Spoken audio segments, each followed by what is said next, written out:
Danger, danger, Will Robinson. Disclaimer.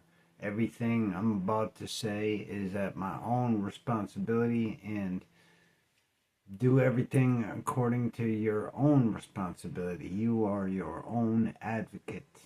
Hi friends, it's Adam, the crippled cannabis cowboy.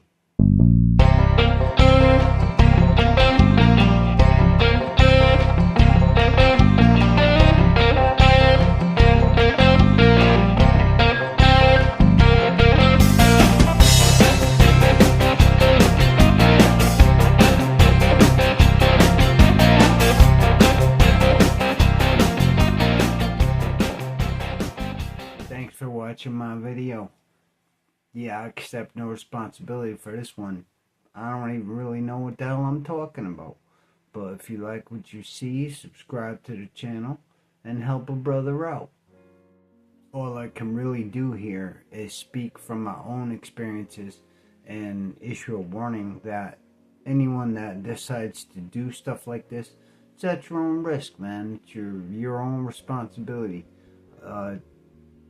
If you got it from me, it's still on your own responsibility. I don't need that on my conscience.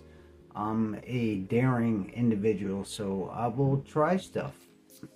I do it pretty often now. I am starting to make it a regular practice again. The more I learn, everybody else will learn too. I've come to call it like meditation, I guess. It is dangerous for people like me. It's definitely not for the lighthearted.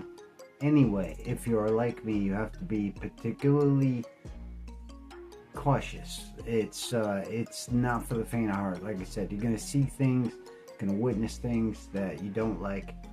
This was just my experience. I know I'm looked at like I'm very different. It took a long time to recognize, but now that I look back, yeah, I was pretty different. There are quite a few people that have made fun of me. It's no big deal. I mean, it's humorous, but I would, particularly training martial arts, I would find a spot on the mat and I would just sit there. I was very quiet. I didn't talk. I didn't participate in the cliques or that kind of stuff. I stayed to myself.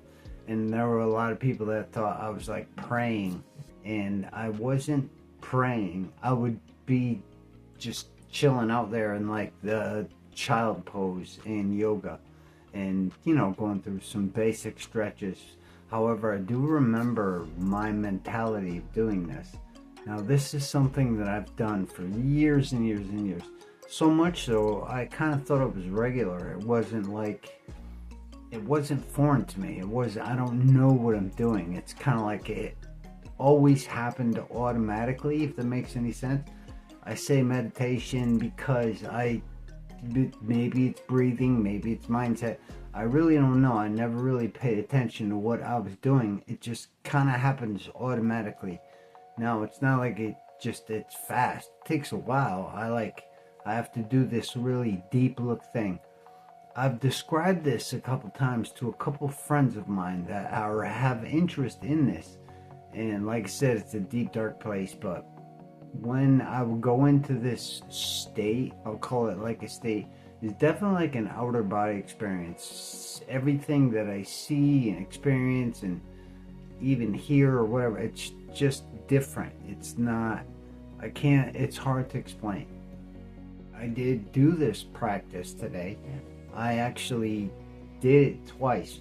I was trying something. It's not like I was doing it subconsciously. It was meditated. I wanted to premeditate it. That's what I meant. I wanted to sit down. I don't know, just have some quiet time. That's kind of how it started. I would just chill on the floor. It's very common to find me on the floor. There are so many people that found me on the floor. Like I said, it was very different. I didn't have a microwave in my house. I didn't have a TV for most of the years. Of course, I had one, but there are several years that I didn't have anything. I remember one year in particular, I think it was maybe a little more than a year, I didn't even have like working heater. So I lived a different life. It was very, very different. He's dreaming right now. But this experience that I would have with myself, I would close my eyes, I would just breathe normal, I would just be by myself. It's not like I pressured anything. And my vision would change. Obviously, my eyes are closed now, and that's what I would look at. Typically, it would last, I would say, I can get to whatever this area was in like 5 minutes. Sometimes, not all the time, sometimes. And I would see it happen. It's not like I wouldn't know it wasn't happening. It was very much like a super fast zoom out on the planet, I guess, in certain situations, and like a zoom in to like another area. The best I could describe, it's like that movie Inner Space. If you ever saw that, I forget the guy's name that played in it, but he's in like a little robot drone. He floats around in somebody's system or something. That's kind of what happens to me. I go inside myself.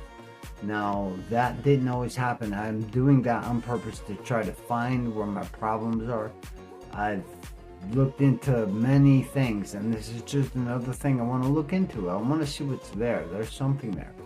Now, when I get to this place recently, I would see things. I don't know what they were really, but I tried to describe it to a friend of mine, and the best that I came up with was pretty good.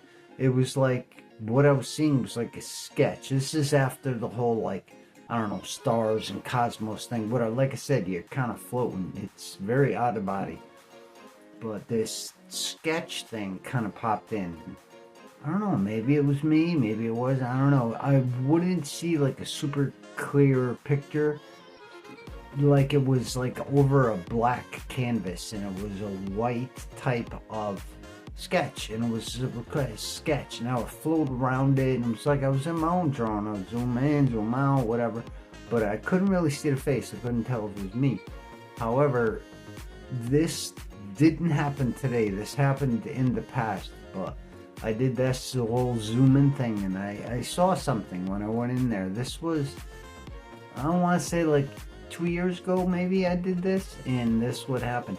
I saw all this red scribble. It was very strange. I can't describe it. There was this red scribble stuff all over the sketch I was looking at, and it was all around the whole head area. It was all around the whole neck area, whatever. Anyway, duly noted. Today, when I went in, and it didn't happen the first time. First of all, I did it twice. I'm probably going to try it again before I go to sleep. I don't know, nighttime's a little more dangerous, I guess, than daytime for me. I know people, like I said, you know your own brain. You have to pay attention to those things. The 2 times I did it today, I started bawling. I don't know really why. I mean, I remember what I saw in my head. It had a lot to do with missing my own abilities, kind of like floating around in my own old school memories, remembering things, whatever. That happens constantly when you are disabled and you have to unplug from the world, and you're just kind of left to yourself to stare at a wall or a ceiling. Your mind is going to start swimming around. You're going to start thinking of some really weird shit. The best I could describe is how I describe it. Now, today, looking at this thing, like I said, this red scribble was in the past. It didn't happen today. Today, I saw something different, and I'm never going to forget it. Same type thing. I saw it floating around, saw a sketch or whatever, and then there was something around the neck and the spine and the brain area, the head area. Now, I saw that same type thing. I was looking at sketch. The red scribble wasn't present, though, but there was something else present. It was dark, it was ugly, and the best I could describe it, it was like that movie Venom. There was like this thing creeping out of this sketch that I was looking at that was sort of swallowing up the brain and the neck and the spine. I'm assuming that's me, and what's wrong with me? What the hell is it? I don't know, but I saw it, and I'm going to continue to go deep into those places to try to make some kind of sense of stuff. Now, like I said, this could be dangerous. I do remember the 2 times that I was bawling today. There was a recognizable feeling of, I guess it's like fright, like, oh my goodness, my heart's gonna stop. It was that intense. So, it's not for the faint of heart. You know, that's all I could say. I'm just someone that's not scared of it. I got back up. It knocked me down twice, and now I'm back up to go back at it again.